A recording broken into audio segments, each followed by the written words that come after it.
여러분들은 설교를 어떻게 쓰고 또 작성하고 계시나요? 또 로고스가 그 설교를 어떻게 도와줄 수 있을까요? 설교 작성에서 AI가 주는 이 기능들, 또 유익들을 함께 살펴보면서 여러분들에게 이 로고스 설교 작성법에 대해서 함께 나눠 드리도록 하겠습니다. 바로 한번 가보시죠.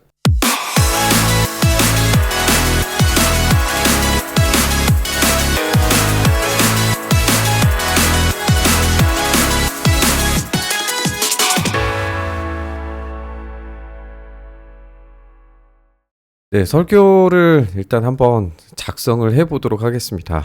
문서 탭에서 새 문서 설교를 눌러보도록 하겠습니다.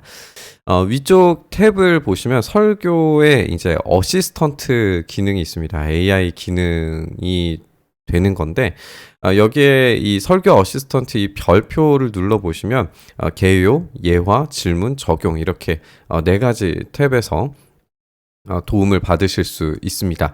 일단 개요 한번 작성을 해 보도록 할게요. 오늘 함께 이제 해볼 본문은 아가서 5장 2절에서 8절까지 말씀 가지고 한번 해보도록 하겠습니다. 설교 구절을 이렇게 치고 난 다음에 설교 테마가 있죠.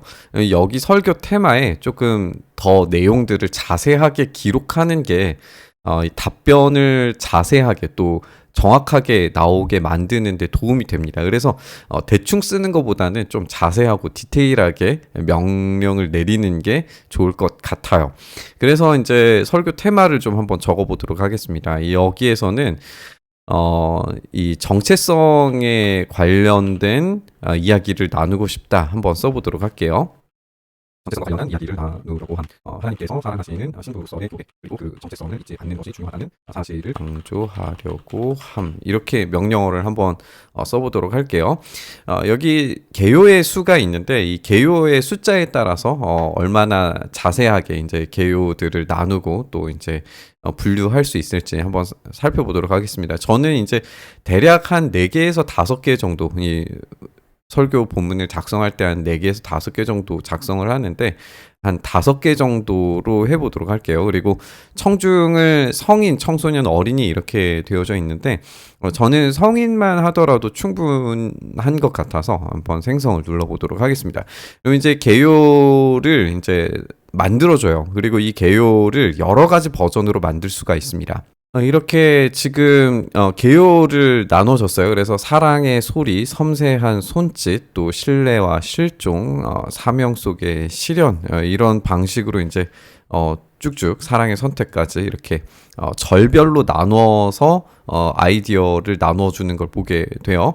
여기에 이제 하나님과의 관계 속에서 우리의 정체성이 형성된다는 것을 배우게 된다라고 하는 교훈과 또 적용 또 예수 그리스도를 어떻게 이 본문이 가르칠 수 있는지에 대해서 이렇게 개요들을 나누어 주는 것을 보게 돼요.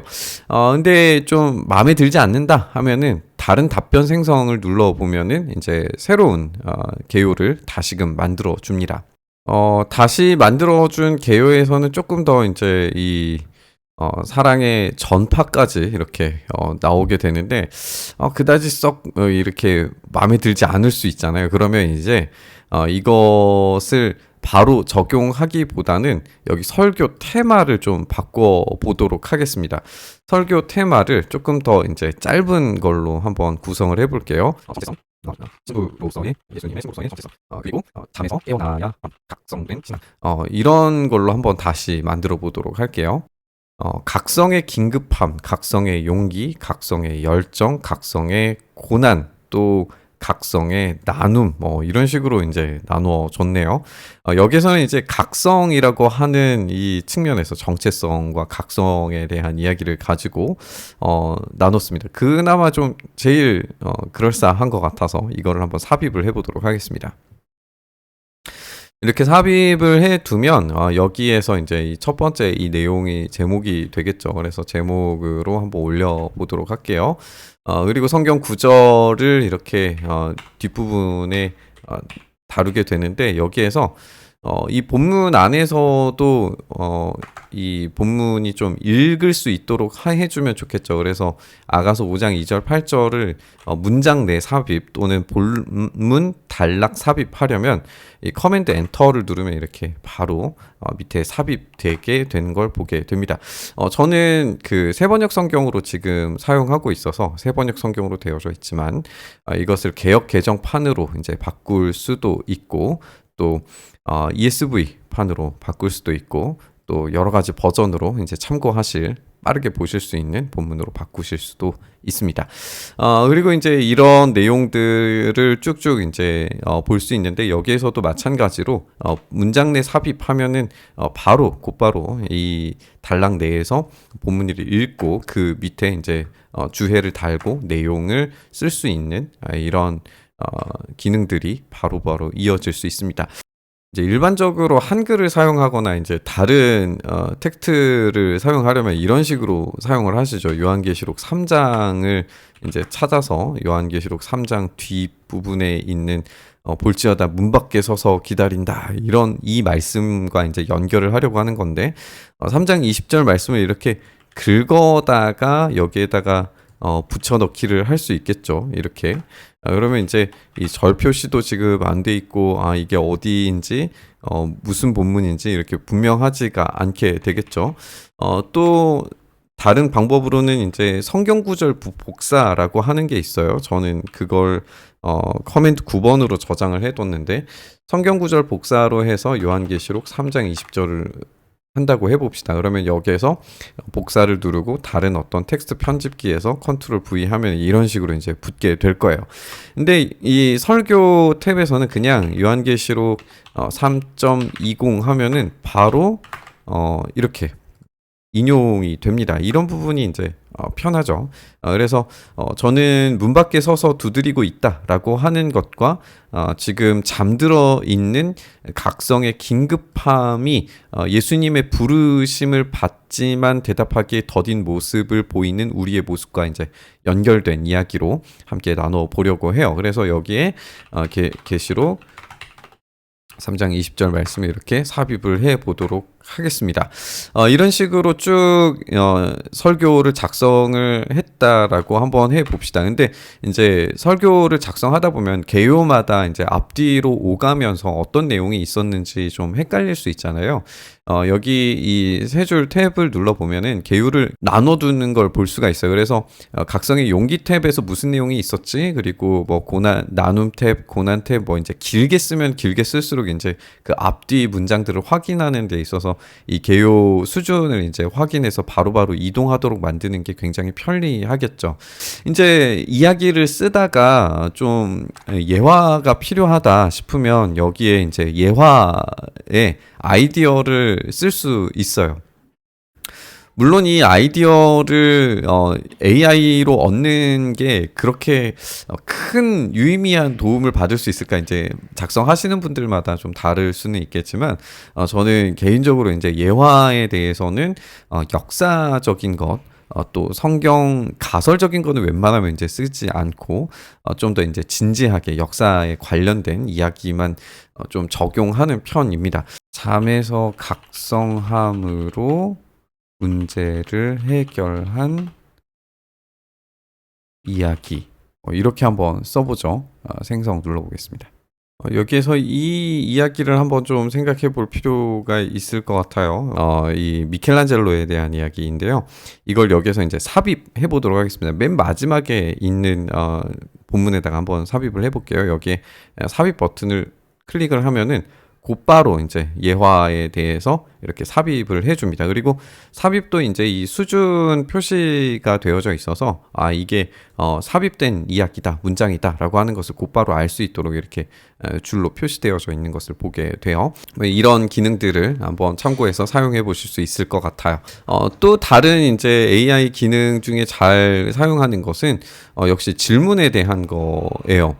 질문을 이제 삶에 적용하는 부분에 있어서, 그리고 영적인 적용에 있어서 질문 전체적인 내용에 대해서 이 질문을 한번 생성해 보도록 하겠습니다. 그럼 이런 질문들이 이제 잘 활용하면 본문을 매끄럽게 이어가는 방식으로 이제 성도님들에게 이야기를 이끌어낼 수 있겠죠.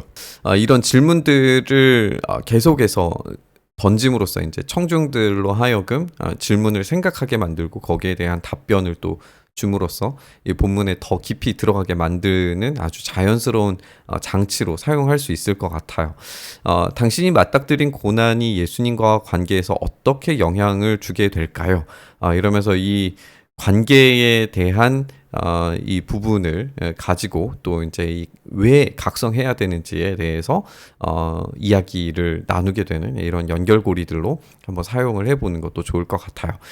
이렇게 설교 어시스턴트를 통하여서 갑자기 설교가 막혔을 때 그것을 좀 해결할 수 있는, 새롭게 전환할 수 있는 도구로 사용하신다면 큰 도움이 될 수 있을 것 같아요. 이제 사실 설교 탭에서 이제 사용할 수 있는 그 기능들이 굉장히 많아요. 여기에 이제 노트, 메모장은 이제 주석에 대한 것들을 쭉 끌고 들어와서 이제 그 메모들 또 말씀 묵상했던 것들을 쭉 이제 정리를 하면은 인용하는데 굉장히 편리하게 인용을 하실 수가 있고, 또 관련 인용구 같은 것들도 이제 이 본문에 관련된 관주들 이런 것들을 많이 제시해 주기 때문에 이런 관련된 인용구들을 사용하는 것도 굉장히 중요하다라고 생각을 합니다. 오늘 짧게 이 설교 작성에서 AI 사용하는 법에 대해 함께 나눠드렸는데요. 정말 많은 기능들, AI 기능들이 발전되어 오고 있고 그것을 사용하는 데 있어서 이 설교자로서의 책임도 참 중요한 것 같습니다. 사실 이제 AI 기능 자체를 중립적으로 보고 생각을 해보면 이것을 사용하는 사용자가 어떻게 성실하게 질문하고 또 사용하느냐에 따라서 그것의 도움을 받아 설교를 작성한 설교의 내용이 더 풍성해질 수 있고 그것을 쓰고 사용하는 사용자에 따라서 설교의 깊이 또 설교의 내용들이 완전히 달라질 수 있다라고 생각이 듭니다. AI 기능 지금 쿠폰을 통해서 한번 적용해 보시고 한번 사용해 보셨으면 좋겠습니다. 그래서 아쉬운 점 또 좋은 점 많이 공유해 주셔서 더 좋은 방향으로 로고스가 개발될 수 있도록 함께 힘을 써주시면 좋을 것 같습니다. 오늘은 여기까지입니다. 다음에 또 로고스 관련된 컨텐츠 가지고 돌아오도록 하겠습니다.